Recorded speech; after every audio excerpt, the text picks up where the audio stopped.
Hi folks, this is Rob Ager of Ager Games. In this video we're going to be exploring the marvellous level designs of the original Tomb Raider, and I'm planning on doing a series that will go through some of my favourite levels of the first three Tomb Raider games. Now the reason I've decided to do this video is because a couple of nights ago I was recording some playthrough footage for a character study on Lara Croft herself. She's one of the best gaming characters ever. And no, I'm not just talking about the jugs, I'm talking about the character, the lifestyle she lives, and just the cultural icon elements. I mean, she's a world famous, renowned character, is still just as famous today. But while I was doing that playthrough, I kept getting distracted by the impressive level design. I've always loved the level design in these games. And as I was taking notes, I was continually taking notes on level design too, so I thought, why not separate the two out? Let's have a separate video on the Lara Croft character and a series of videos just on the level design. Oh, and one more thing, this is obviously the Tomb Raider remastered with the nicer graphics, for the most part nicer graphics, but at the same time I do like the old graphics, which I'm really pleased that you can switch back and forth to in the remastered version, because there are times in this game where the updated graphics make the environments too dark to really see what's going on. Sometimes you can't see the collectibles, and the old graphics fixes that, which is kind of an oversight from the people who were redoing the graphics, but yeah, we'll sort of explore that a little bit as we go along. So we'll be flicking back and forth between old graphics and new graphics here. Right, so when we first start off the game, we make it through this doorway here. And if you were around when Tomb Raider was first released, back in the 1990s, I can't remember if it was 1991 or something like that. When this game was released, it was mind-blowing. I mean, I worked in the games industry shortly before Tomb Raider came out, and I saw a prototype PlayStation in the gaming offices where it was, before they came on the market. And I and the programmers and the other artists, I was an artist, graphic artist, we saw the basic technical abilities of the PlayStation 1 and we were blown away, but we couldn't envision things like Tomb Raider yet. It was such a massive leap forward technically for the market. And so Tomb Raider came along, and when you first walked into this world and you saw this and you saw the animation of Lara herself, this was like such a massive leap forward. It's almost like the leap forward from black and white movies to colour movies, way back, something like 90 years ago. And yeah, that's how much of a big leap forward it was. But aside from all that, the level design stuff, which is not necessarily to do with the technological leap forward, but just the brilliant psychology that's gone into it. Alright, so our characters start off the game coming through this doorway here, and the doorway is closed behind her, and we are to move forward. And things are kept very, very simple at the start of the game, just so you can get familiar with the environment, the basics of the environment, the movements of the character. But things are also being communicated visually, and a lot of visual communication patterns start getting set up in this first level. So we start off with the visual communication thing here, and we can see animal tracks in the floor. At first it's easy to pass these off as being human footprints, but if you actually look and pay attention, it's animal footprints, and that lets us know that there's going to be some animals that we're going to fight soon. There's lots and lots of clues in this game built into the textures of the environments to let you know what's coming next, what kind of things to look out for, and so on. If we back up a little bit here and look upwards, we can see the sky there. Let's look at the old graphics. A little bit jittery on the camera, but yeah, we can see the sky. So right away at the start of the game, we have justified lighting. There's a hole in the ceiling. And if this was just a cave with no hole in the ceiling and it was lit, we'd be like, But, we get that hole in the ceiling, so we have some lighting. Now, lighting is a very interesting aspect of this game, so that's why I'm mentioning it now. So we move forward and it's a fairly simple geometric environment. Let's get to the old graphics. And right away you can see here the difference. The old graphics makes the environment clearer, which I prefer. So we move through and we just get this simple thing of just run through and avoid those arrows. Not much gameplay going on there, but it just establishes the basic point that you are going to be walking into traps as we go through this game. So we know there's going to be wolves and we know there's going to be traps. So we come through here, she looks up there, a visual indicator of which way we're meant to go. Now it should be fairly obvious, because if you go wandering through here, it's pretty much a dead end and you've got no choice but to go up there. But you know, you've never played the game before, you're not familiar with the controls, obviously you're meant to go up there. Now, and something I love about this whole game is that there is very little verbal communication. We get verbal communication in the cutscenes, but in the actual gameplay there is no dialogue and no writing on the walls or anything like that to tell you what you're meant to do. Everything's communicated with non-verbal visual communication and with sound as well. And we can hear on the soundtrack here faint noises from time to time that don't actually make any logical sense. Let's just have a little listen there.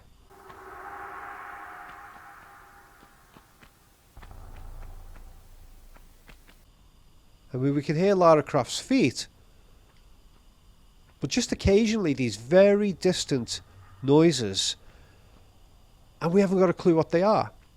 And that gets into the spiritual godlike theme of this game.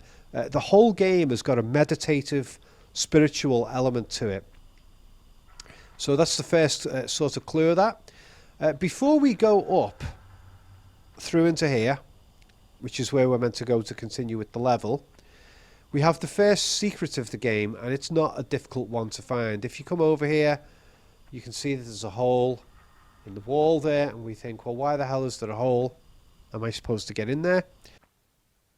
And if you're not familiar with the controls, you won't know how to get up there. You try and jump up, and you can't reach.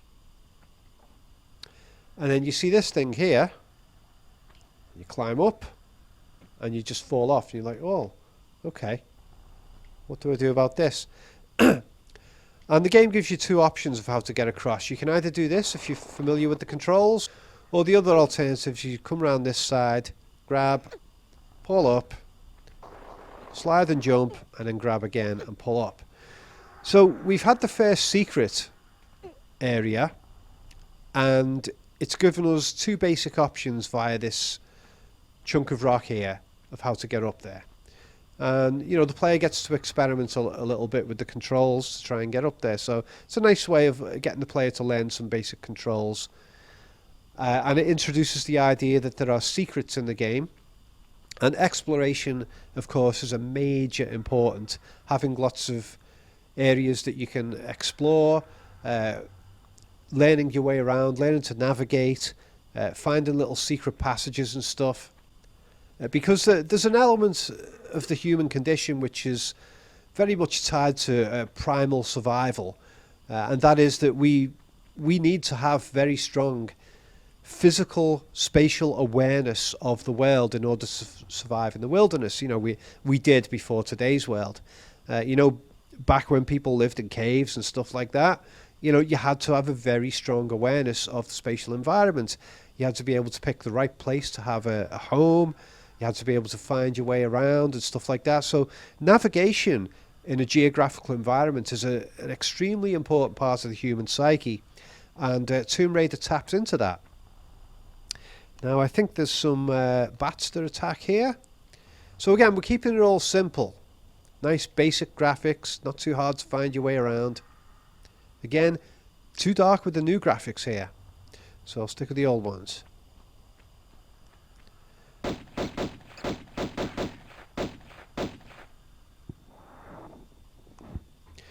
Okay, so not a difficult fight. You know, keep it simple for the player at the beginning. And again, we have the two choices thing. Now, we were shown back in the other room that there were two ways to go, and one of the rooms appeared to be empty, but it had a secret. Now we've got two choices again. This is obviously the place to go in which there is more caverns to explore. And if we go back here, it appears to be a dead end. What the game has done so far is it's set up in the previous location a room where there appeared to be nothing going on, but there was a fairly obvious secret hidden in the corner, and we were able to climb up to that. And now we've got another room where there appears to be nothing going on. And this is something I completely missed myself, is that, again, we have a secret area that we can get up to. It's up there. I'd never noticed that before. I always just thought this was an empty room. But quite a clever thing has been done with the textures here. The snow that is in the corner there disguises the way up. So the floor actually slopes up so that we can climb up. Okay, so there's a problem here in that using the original game controls in this remastered version, we can't get this secret up here. We can't reach up and grab on. In order to get up there, I've had to switch to the modern controls, which is an option in the menu, and then come up to the corner and hold right trigger and press upwards, and she can get up. I couldn't use the original controls to do it.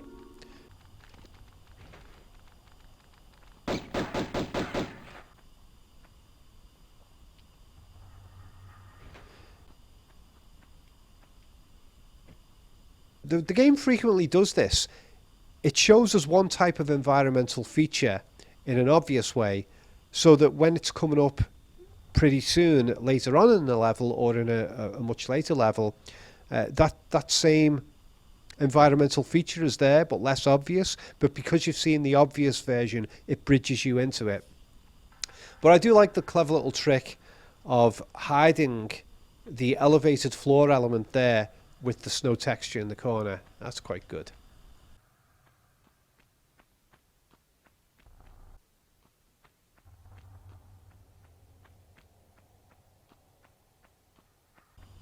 Okay, so we're coming through here, and once again, we've had the justified lighting back here from a hole in the ceiling.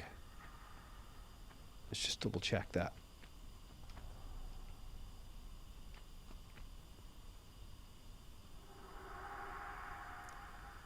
Yeah, it's more clear with the new graphics. There's a sky up there. So far we're getting more or less justified lighting.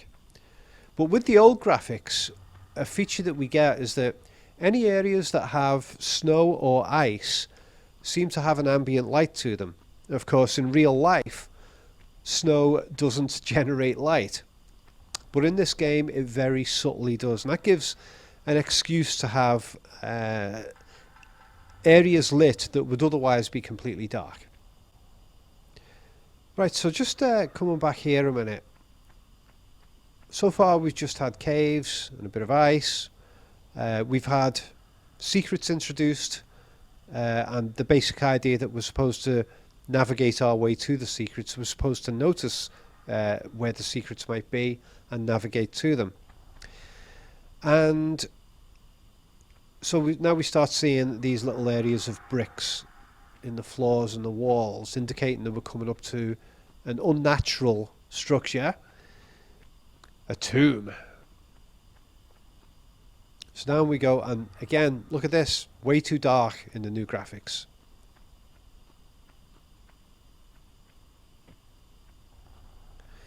And once again here we can see there's no hole in the ceiling, and so the ice itself, the ice and the snow, seems to be generating light in the area. And the game gets away with that. It doesn't feel too unrealistic. It is completely unrealistic. There wouldn't be any light here, but there is. And I do like the fact that a lot of the lighting in this game is almost supernatural. I mean, look at this. Where's this light coming from? So I think there's a very subtle suggestion with these unjustified elements of light that we're in some sort of spiritual realm. Right, so we've come up to our first lever that we have to pull, and it's made totally obvious because there's nowhere else we can go. There's clearly a door there and a lever. So later on, levers will be more difficult to notice, but keep it obvious for now.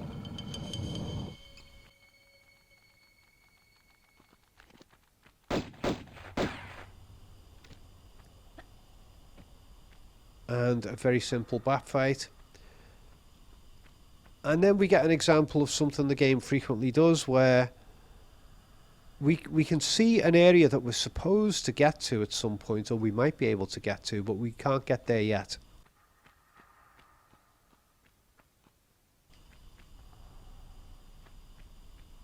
Again, ice and snow light the way in a supernatural way.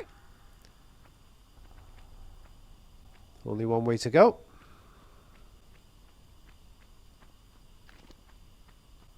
And we come to our biggest room yet. And this is quite a good little bit of design. We've got a room that is much bigger and more complex than anything we've seen, but this one isn't too difficult to navigate. And we have our first dangerous enemy. You know, the bats are very easy to kill, don't do much damage. So we face our first dangerous enemy, but we have the option of just staying up here and safely shooting them.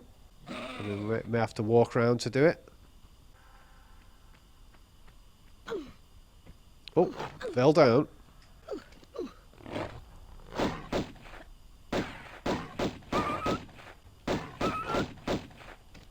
So we had the option here of stay up and shoot the dogs safely from up there if they come into view.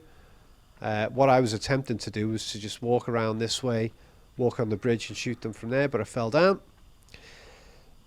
And so the player is given choice. You know, it's as we go further into the game, the player gets more choice as to how they do things. So far it's been kind of linear, and now it's like, if you want, you can walk around this sort of spaghetti path of a couple of bridges, or you could just climb down over there and jump onto the bridge from the bottom.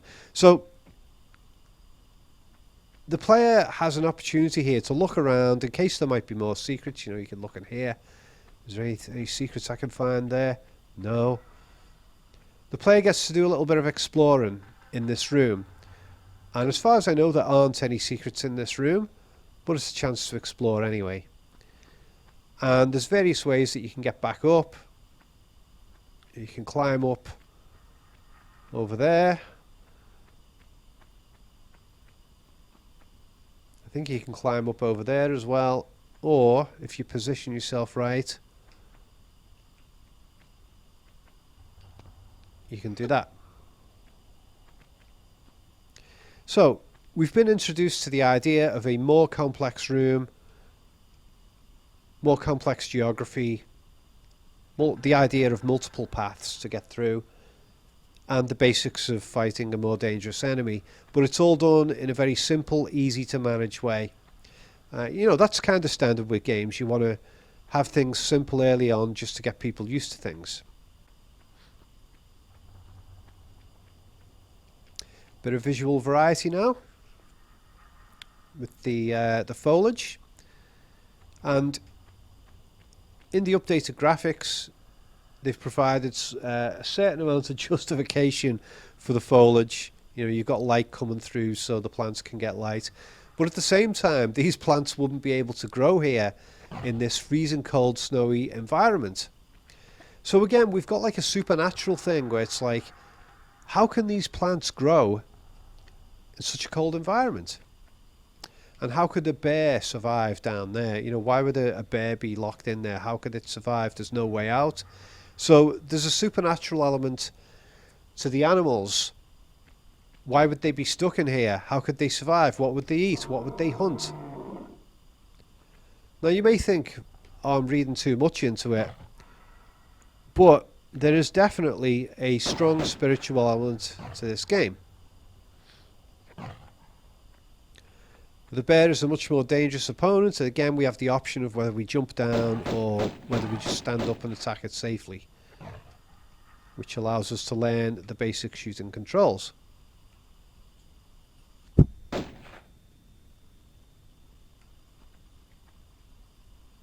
And you know, you can jump across. Oh, fight it from a distance.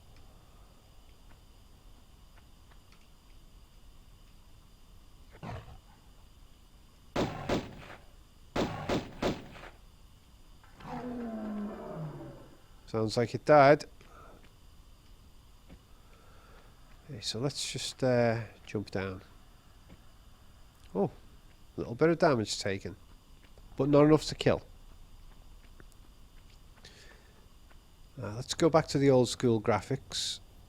Is that the new graphics? Oh, funny enough, this is an area where the new graphics actually brighten things up, but the old graphics have these areas of darkness.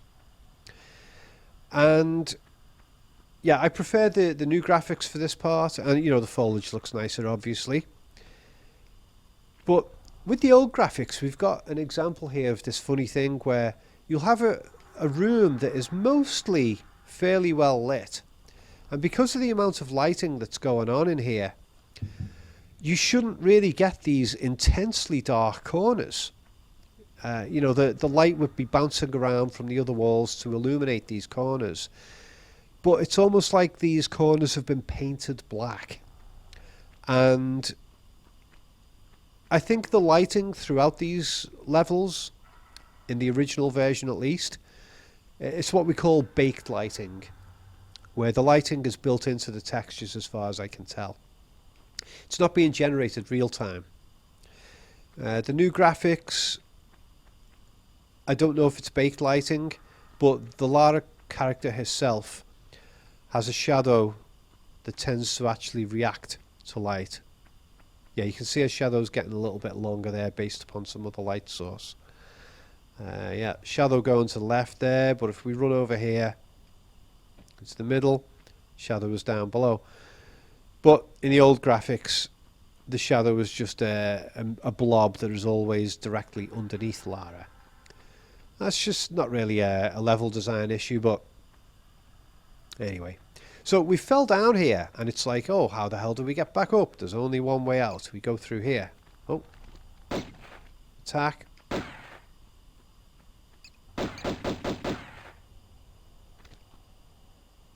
Old graphics, very dark, but still we're getting some ambient light from the snow. Nice. I should say that was the new graphics. And the old graphics, we get a lot more light from the snow. Now, so we've been introduced to the idea that we can fall into an area and get stuck and have to find our way out. But that's done in a very simple way. And the idea of a pressure plate is introduced for opening a door. Oh, first of all, we've got an item to collect. This makes it nice and visually clear that pressing on pressure plates causes things to happen. We go through and we think, where the hell are we? Oh, we're back in here again. So yeah, we've been introduced to the idea that we can fall or get trapped in certain areas and have to find our way back to where we were.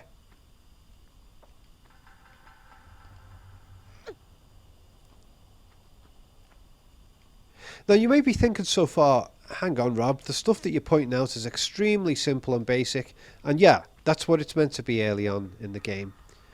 Keep it simple. But I'm just building up because I want to talk a lot about the Lost Valley level, which is much more impressive. Oh, and also we've been introduced to the idea of having to make jumps that are more dangerous. So it's only a 2-block jump. Lara can make a 3-block jump if she runs at it from the right angle and leaps right at the edge. But here we've faced a 2-block jump in which you fall, you will take damage. So the idea of taking fall and damage is introduced there, so that we know that she doesn't have parkour invincibility. So yeah, new school graphics. We've got justified lighting, which would supposedly justify the growing of the plant, but it's too cold actually for that. But in the old version, we have light that seems to come from the plants itself. Once again, we got this weird spiritual aspect to the game. And the fact that these plants are growing in such a cold environment where there's no light at all, again, that suggests some sort of supernatural influence that's going on. Okay, so we go through here and an obvious path down, well lit, but we've already been introduced to the idea of secrets and objects that we need, collectibles being hidden. So through to the next area. Music lets us know something going on. Now there's a fight where the wolves can actually get up to us. All I'll do is just fall down there, lost a bit of health.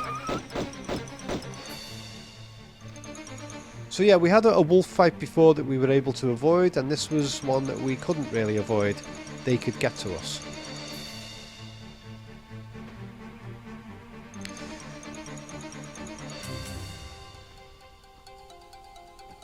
Right, so we've been encouraged by the placement of medipacks in various corners and stuff. We've been encouraged to thoroughly explore rooms.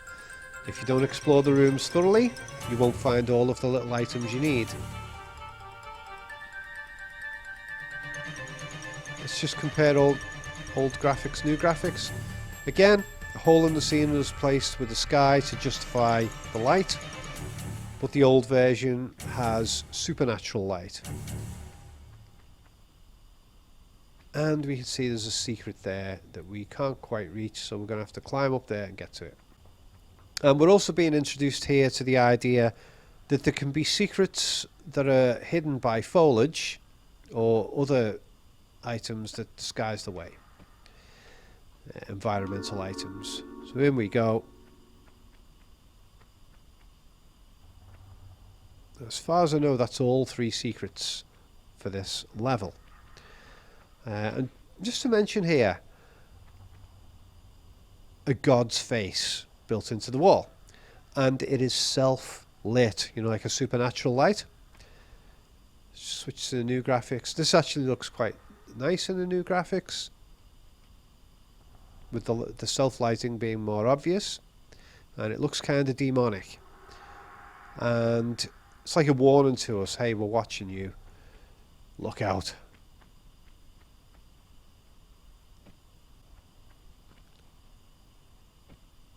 And I also think that the background noises that we keep hearing in the game, I think there's a general implication that those sounds are the noises of demons or gods that are either in the environment somewhere in some distant part of the caves, or they're making noises from some other dimension.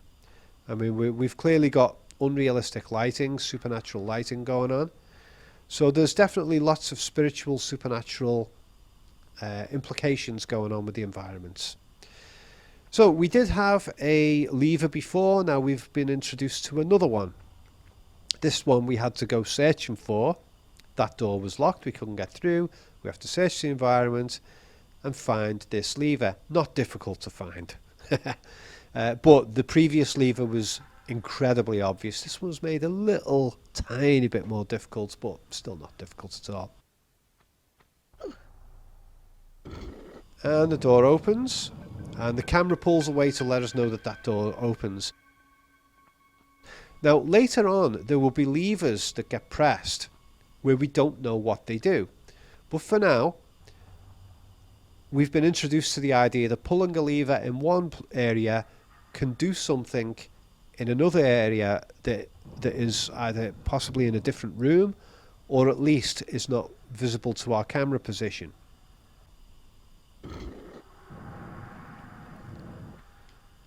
And we're also introduced here to the idea that pressing a lever starts a timer. Oh god, what am I doing?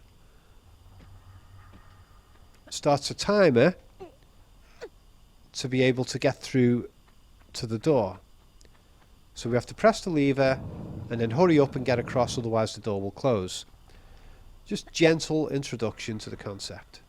And the idea that we need to use a little bit of careful parkour in order to get to that location fast. So you can easily fall down here and miss the timing and get it wrong and have to come back.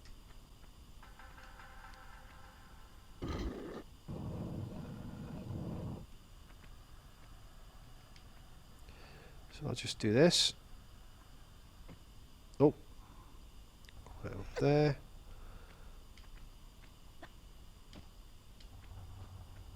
And through we go.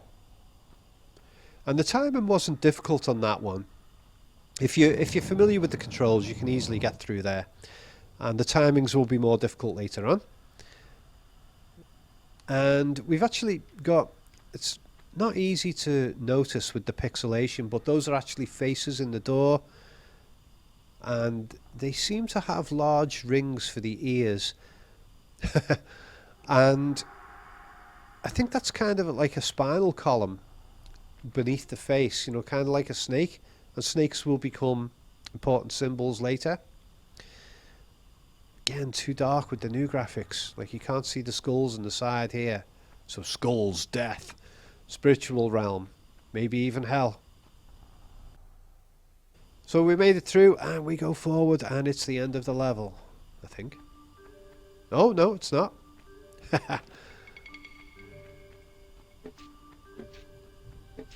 No. More of those traps. And we all remember those traps from Indiana Jones, Raiders of the Lost Ark as well. Clear implications. Okay, so we've had two dangers at once. The spiky arrows, so if you try and run away from the wolf, you could get hit by them. But you could also run back here and have the wolf get hit by the arrows. I've never tried that before. So we've come to a room, and where the hell do we go? We've got justified lighting from the ceiling. But we can see there's an odd looking floor, and there's obviously cracks in it. Kind of obvious that's going to collapse if we walk over it. So we're introduced to the idea of floors that can break and how to visually spot them. But in this situation, it's not one where you can actually fall and die. So we're gradually getting introduced to specific environmental concepts, and it's all being done non-verbally. Not a single word has been spoken in dialogue to explain things. So we go down here. Whoa, I slipped. We've got those faces again. Another door, but we don't know how to get through. We head down here and we're like, what is this? And it's like, okay, that's the area that we passed earlier, much earlier in the level. We finally reached the other side. Well, we don't know how to get through that door. Oh, and there's arrows. So where do we go? We follow our way round all the way up here.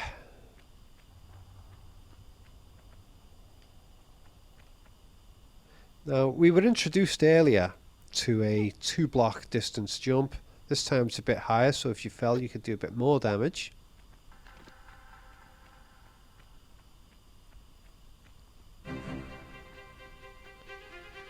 Music lets us know that an attacker's coming.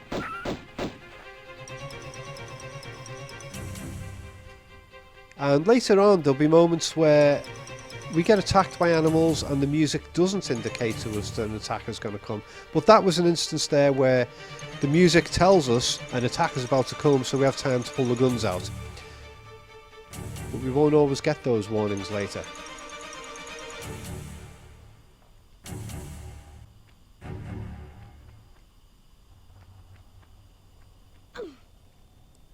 Kind of obvious that when we pull this, it opens that door. As far as I know, it isn't a timer though.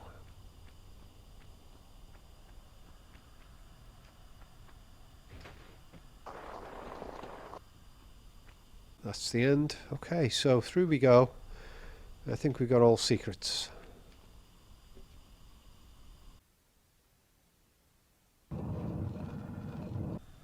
Okay, so that was the first level, the caves level, which is just a basic introduction, get you familiar with the controls, but also get you familiar with the idea of paying attention to your environment, looking for the clues, the indications of where to go and what to do and where to find secrets.